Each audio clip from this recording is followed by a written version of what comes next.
তরুণ নির্ভর একটি দল জামাতের সঙ্গে যুক্ত হচ্ছেন, মানে তাদেরকে স্বতন্ত্রভাবে ভোট করা, মানে তাদের আলাদাভাবে ভোট করা দল হিসাবে এনসিপি, ঠিক আছে, সেটা ঠিক হতো কিনা আপনি কি মনে করছেন? আমি কিছু মনে করছি না।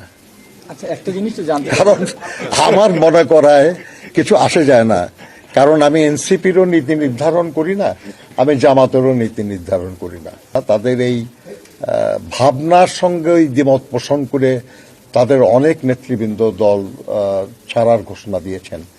অর্থাৎ মনে হয় যেন তাদের ঘোষিত আদর্শ বা ঘোষিত ভাবনার সঙ্গে তাদের এই নতুন চিন্তা এটা বোধহয় যাচ্ছে না আর কি। যাই হোক, এটা তাদের ব্যাপার, এটা আমাদের ব্যাপার না।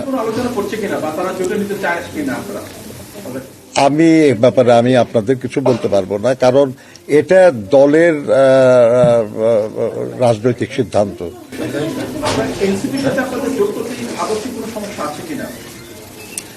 না, আদর্শ সমস্যা কি আছে? বা এক নম্বর হলো যে আমরা মনে করি যে আমরা সবাই দেশপ্রেমিক রাজনৈতিক দল, আমরা বিশ্বাস করি গণতন্ত্রে, আমরা বিশ্বাস করি দেশের উন্নয়নে। তবে সব ব্যাপারেই যদি একমত হতাম আমরা, তাহলে তো এক দল করতাম, তাহলে তো আলাদা দল থাকতাম না আমরা।